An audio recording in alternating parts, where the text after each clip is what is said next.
Namaste and welcome to Live, Love, Engage. I am Gloria Grace Rand, and today I've got a guest with us who is going to be talking about love and sex and the pandemic. Uh, she is an expert in all of those things. So I want to welcome to Live, Love, Engage Dr. Diana Wiley. Thank you, Gloria. I'm really glad to be with you. Well, we're glad to have you because this is not an unusual topic necessarily that we share, but the podcast is about living fully, loving deeply, and engaging authentically. So it really does fit with all of those things. So let me share with those of you listening and watching on YouTube just who Dr. Diana Wiley is. She is practiced for more than 30 years, actually, as a licensed marriage and family therapist. She's a board certified sex therapist and a gerontologist. And since 2020, she's actually hosted her own online radio show called Love, Lust, and Laughter on the Progressive Radio Network. And last year in 2020, she published a book called Love in the Time of Corona, Advice from a Sex Therapist for Couples in Quarantine, which is as I understand it, a compendium of your best advice that you've been giving to thousands of couples. So congratulations on getting that out there. Thank you, Gloria. My radio show, Love, Lust, and Laughter, has actually been on since 2010. I think you said 2020. Oh, did so I apologize. 10 years. Yes, 2010. 10 yes. years. Yeah. Congratulations. And I actually do it now every other Tuesday. So, but it's Progressive Radio Network, and as you must enjoy your podcasts, I so much enjoy doing mine. It's actually live the first hour, so it's radio for the first hour, and then it's archived. Oh, wonderful. And do you have guests on the show as well? Or? Yeah, every time. Oh, yeah. Nice. Yeah.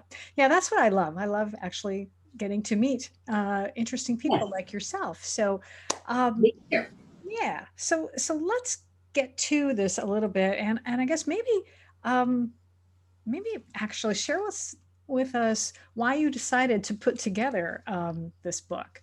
Love in the Time of Corona. What other than probably I assume the obvious reasons, but I guess what was your goal in putting that together last year?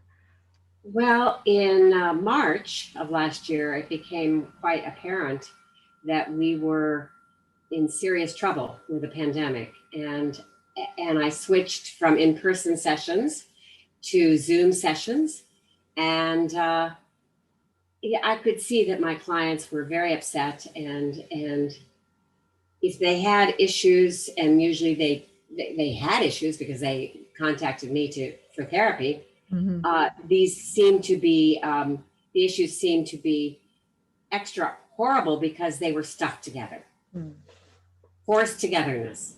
Yeah. So, and I've always wanted to write a book, and I didn't think a pandemic would be the impetus for it, but that's what happened.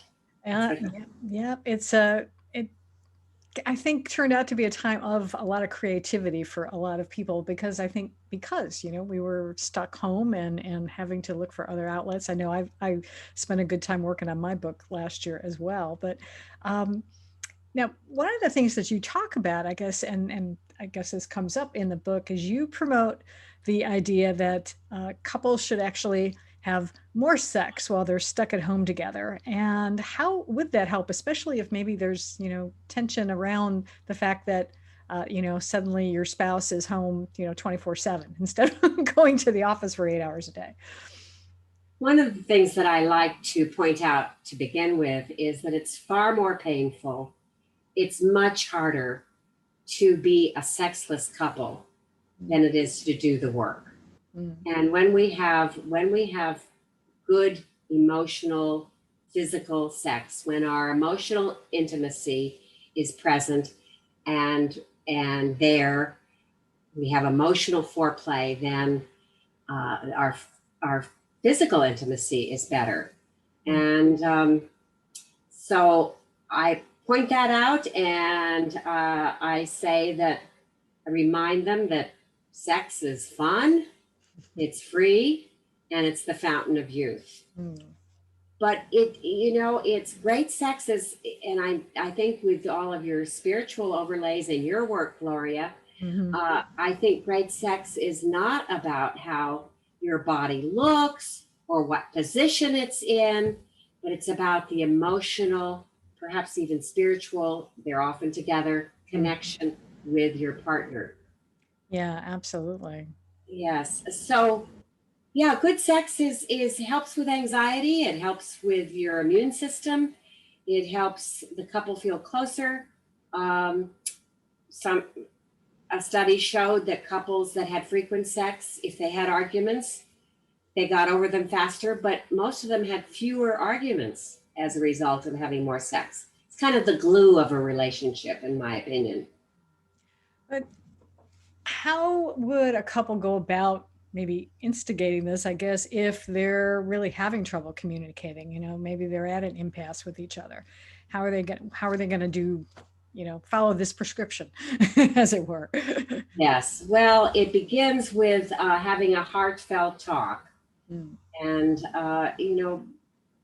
say to each other, I have faith that we can rekindle the passion that we felt in the beginning. And that takes a leap of faith. That's a bit of a risk, but to be optimistic about that. You had what it took to fall in love in the beginning of your relationship. I believe you'll have what it takes to stay together. And the other thing I would say is really, really listen to each other. Mm. So often couples are not listening well. And I know I'm sure that's part of your work too, Mm-hmm. to get people to really listen. I've helped many people to do this. And the guidelines and the exercises are all in my book, Love in the Time of Corona. Mm. The impasse can often be overcome by doing something like scheduling sex, but that starts with planning your date night at home. And actually, that's the second chapter in my book, Planning Your Date Night at Home. Many people are kind of nervous about what sex should be spontaneous. If it's really good, I'm going to feel the passion kind of erupt in me and I'm going to run towards you. That's a Hollywood myth. And I talk about two different syndromes, DINS, double income, no sex, and TTFS, which is too tired for sex. Mm. And both of those syndromes are very common and of course, they've been exacerbated by the quarantining together. So I talk about, the date night at home, setting the scene, maybe getting takeout food and making it good takeout food, having enough privacy, putting flowers on the table, maybe bring out your good china and so on, but make it a nice scene. And then over dinner, don't talk about your anxiety or your depression Mm-hmm. or your children or your work. Right. Talk about your relationship and your hopes for the relationship, both the physical intimacy and you have to start with the emotional intimacy. Mm. Yeah. So that's one way. Yeah. Well, yeah, that's good. And you mentioned children, because I think that's another aspect that has also been a bit of a wrinkle, shall we say, in this last year as well, because a lot of parents are homeschooling kids now, and so there's even more stress with where everybody again is underfoot. So have you do you have any other recommendations for parents who are in that, and being able to really be able to have some sort of um, me time? Because I know when my kids were little, we could actually go out on date night and we would do that, but it's like when you're stuck at home, it's a little harder. Yes. So it is very hard. If a couple has very young children, they may have to wait till the children are asleep. Mm. If they have middle school children and older, uh, it's more challenging. But I think the message needs to be that the couple needs to, the mother and father needs to say to their children, we're your mom and dad, but we're also husband and wife, and we need time together. Mm. And so we're going to have a date night, and that does not include you children. I mean, this means that they're going to be included other times. Right.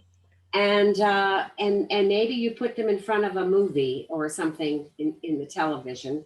Mm-hmm. But and if you have enough space in your house, it takes a little more creativity to work it out. Some couples have quarantined with another family, and so they can put their children over to the other family for the evening.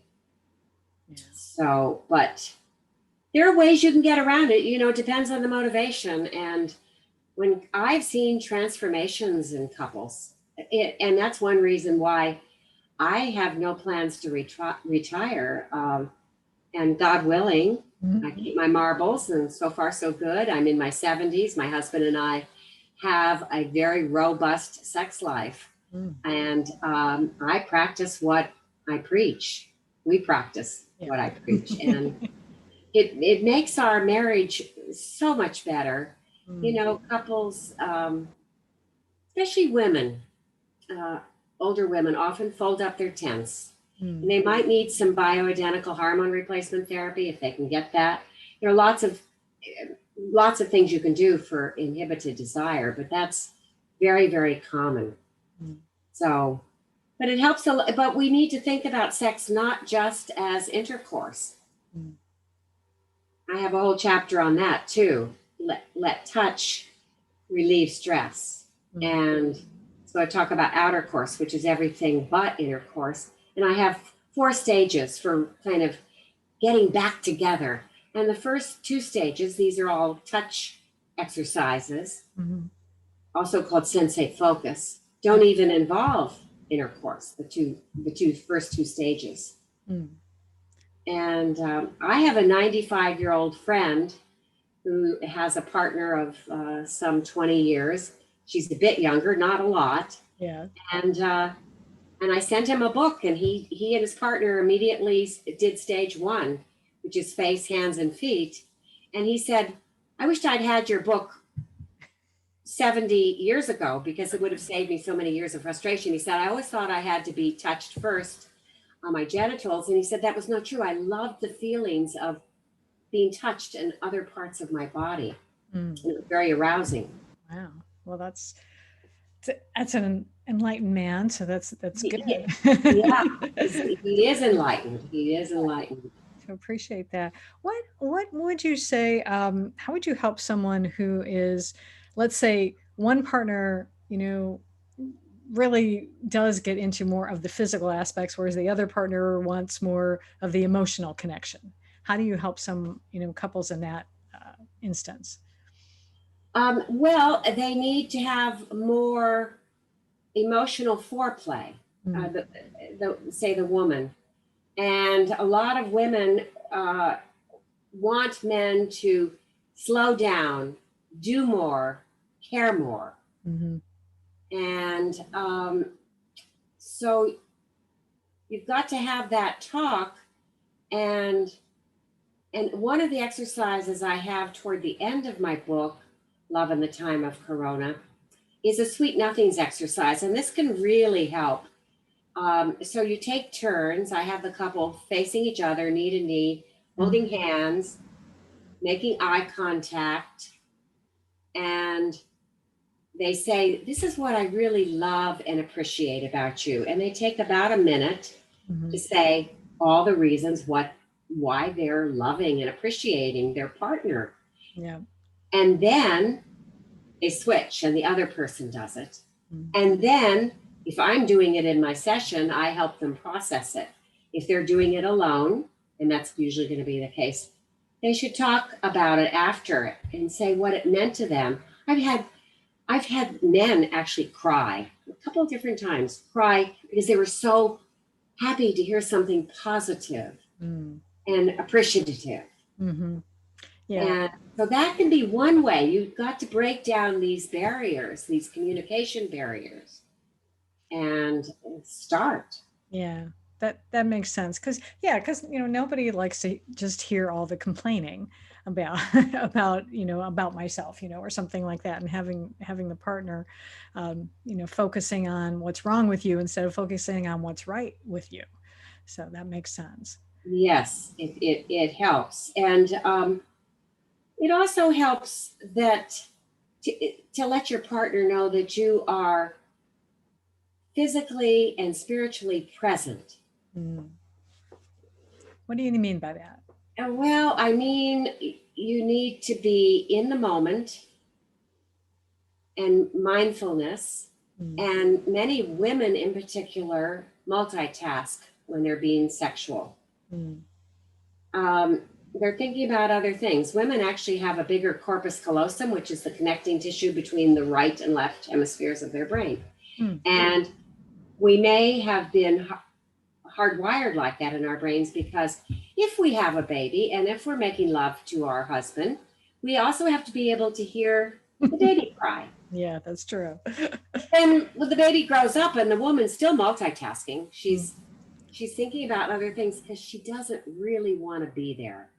So being in the moment, and if you have thoughts that are intrusive, see a stop sign and stop those thoughts and come back to center and come back to what you're experiencing. Or see a conveyor belt kind of going from your brain with all these extraneous thoughts, carried away and come back to the present. It really helps. That's a great idea. I like that. And that's so useful to be able to have, like a concrete, specific steps to follow, because I know just in my relationships and things that, and even in any other type of, thing that we do, if we, it's nice to be able to say, oh, I want to be able to have this, or I want to have that, but how do I get there? And so it's good that you're able to help people and give them, some steps to follow. Well, that's how, I mainly do cognitive behavioral therapy, CBT, and there's lots of research to show that it works. So you've got to change how you think. One of the thoughts that a lot of people think is, I'm a bit worthless. And you have to believe that you are deserving of a good, intimate, emotionally, physically relationship. And then you've got to change some behaviors. And we know that a series of baby steps, a series of positive behaviors, you do a lot of those, and then eventually the attitude starts to change. So doing the baby steps is really, really important. One of the things you can do in the beginning to kind of get on the same emotional page is to recall the good times. Get out old scrapbooks and look at pictures of yourself when you first fell in love. Listen and dance to music that was popular when you first fell in love. And tell your story to your partner. Sometimes I get my clients to do this, but you don't need a therapist. Well, therapy can be very useful if you're really at an impasse. Right. But say, one person says to the other, I want to tell you my story about how I fell in love with you and why I fell in love with you. And you can maybe have a better chance to rediscover yourself in the relationship. Yeah, absolutely. Oh, I can definitely see the benefit of that for sure. Yeah. One thing I wanted to ask you about, because I mentioned in the introduction, and that's something that maybe not necessarily everybody knows what it is, but I mentioned that you're a gerontologist. So can you talk a little bit about what that is, and how that plays into what you do, in your Yes, Gloria. Yes. In the early 90s, at that time I was living in Palo Alto, California, and I worked with Dr. Walter Bortz, a geriatrician, so an MD. We did 2 different studies on aging and sexuality. And the Palo Alto Senior Center, so this is the early 90s, and it was a very active place. And the turnout for our series on aging and sexuality was great. And for the first time ever, they said they had more men than women turning out for a workshop at the senior center. But because Stanford University is in Palo Alto, Right. there were there were a lot of women who'd gone back to school. So this is the early 90s. And so they'd gone back to, so they tended to be pretty well educated people. And they knew that if they could reinvigorate their sex lives, or at least get some of it back, that they would have a better relationship. So those studies, and another one was SIRS, that's an acronym for Sons in Retirement. We spoke all over the Bay Area for a year and gave these older guys questionnaires, and we did follow-ups on both studies. Anyway, these studies were published in medical journals, and so after that, I got to call myself a gerontologist. And so I've had this specialty in aging and sexuality since the early 90s. Wonderful. Yeah. And it's certainly still absolutely timely, because as the baby boomers continue to age, I think you're going to have clients for quite a while. So that's I hope as long as you want to, right? Yeah, that's right. That's right. Well, tell me a little bit about how. So you said you do work with you work one-on-one with people, or do you ever do any group works or group like? I don't do groups anymore. I did do groups in the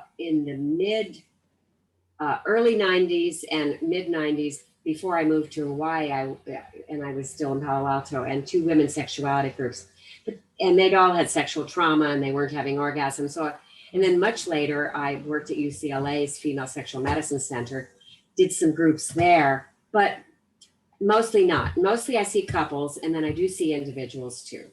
And because there is the sense of loneliness is pronounced, and with anxiety and depression, our depression in the United States has increased about 3 times, and the alcohol use is way up.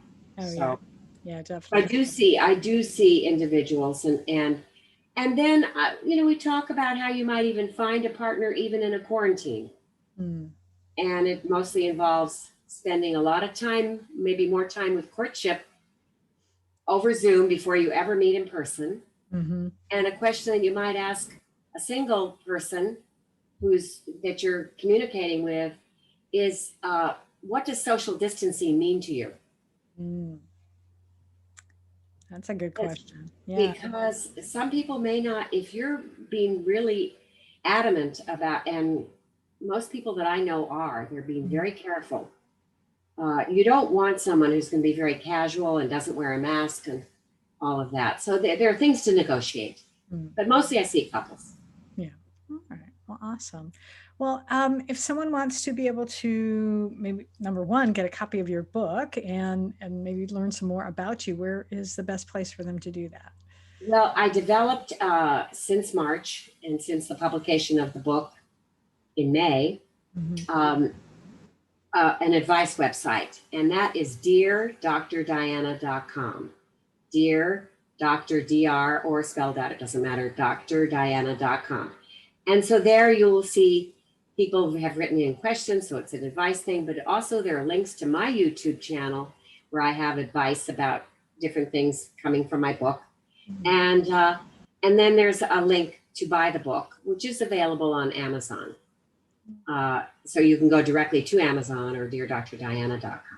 All right, awesome. Well, I'll make sure that I have all that information in the show notes. So in case if you're listening somewhere and you don't have a pen handy, you'll be able to get that. So you just have to go to liveloveengagepodcast.com and you'll be able to get that information. So is there anything else? Because I know you've talked about a lot of great stuff and offered a lot of excellent advice. Is there anything else that maybe you haven't covered that I didn't ask you about that you think would be important for those listening and watching to know about connecting and having good sex? I think we've covered quite a lot, and your show isn't long enough for me to go into too much more detail. But I think what I want is my hope is that my hope is that down the road you can look back on this pandemic and say, this was a time when we rediscovered stuff about each other, when we had more time together and we used it wisely, and we reclaimed our sexuality and we saved our relationship. That's my hope for people. And I say, may you find more love in the time of Corona. Yeah. That's my message. Absolutely. I love it. That's an excellent message. And what the world needs now is more love. So yeah. Sure. Yeah. For sure. Absolutely. Well, thank you so much for being here today and sharing your words of wisdom and your heart and helping couples out there to be able to come together and really appreciate one another. So I appreciate you for being here today. Well, thank you. I appreciate you, Gloria, for hosting me, and it's been a really wonderful conversation to have with you. Thank you. Thank you. And to all of you who are out there listening, I appreciate you as well. And for those watching on my YouTube channel, which if you want to be able to see the replay of this, you can go to youtube.com/Gloria Rand video, and you'll be able to find all the past episodes of the podcast there. And until we meet again, I encourage you, as always, to go out and live fully, love deeply, and engage authentically.